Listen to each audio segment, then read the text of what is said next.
What we're now going to do is show you some of the tactics and manoeuvres which were used by the army in battle. The first thing to notice, and to compare with the Celts who you saw earlier, is the discipline.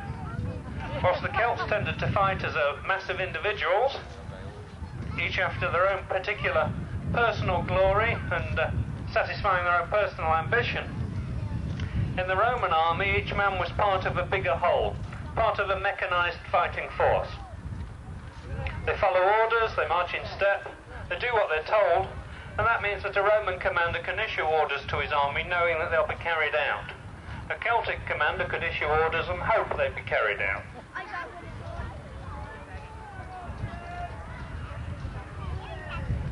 Added to that is the fine equipment and weaponry of the soldiers. And these men would in fact have been professional soldiers, whilst the Celts would have had a warrior class supported by men who had other jobs such as farming and looking after the livestock. The Roman soldier's job was to be a soldier. So when going into battle, the army would form up with the auxiliary units to the front, so that these could be sent into battle first, at least to soften the enemy up, but hopefully to engage them, to find their weaknesses and to exploit their weaknesses, and then break through the enemy.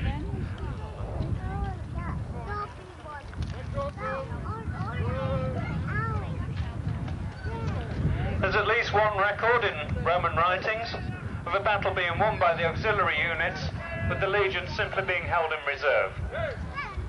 This time though, the auxiliaries haven't managed to break all the way through, so now the legionaries come forward in this open order formation, giving each man plenty of space. Look how well protected they are behind the shield, with the sword at the ready, so that when they close with their opponents, they can pick an opponent, move on, try and kill or wound him quickly, and then move on to the next one.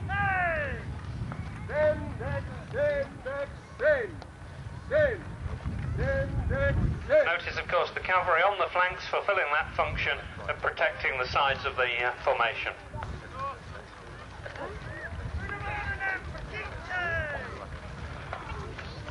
As they march back, they now form into a single line.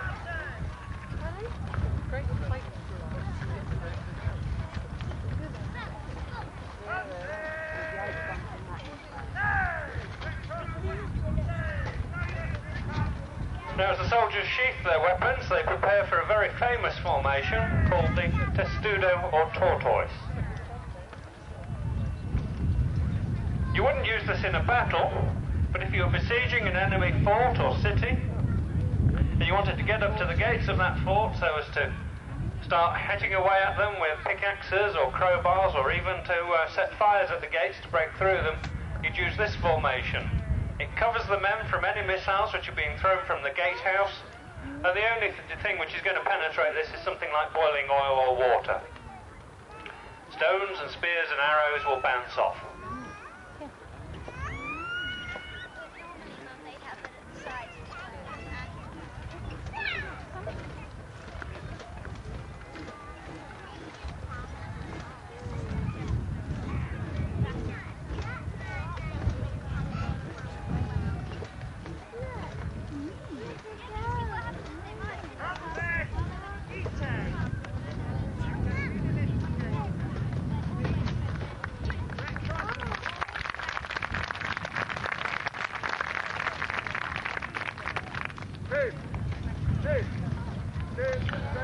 When they reached the gateway, engineers who would have been marching in the testudo would have come forward with their pickaxes and crowbars, and under cover of the shields would have been able to start hammering away at the gates and weakening the hinges in preparation for a breakthrough.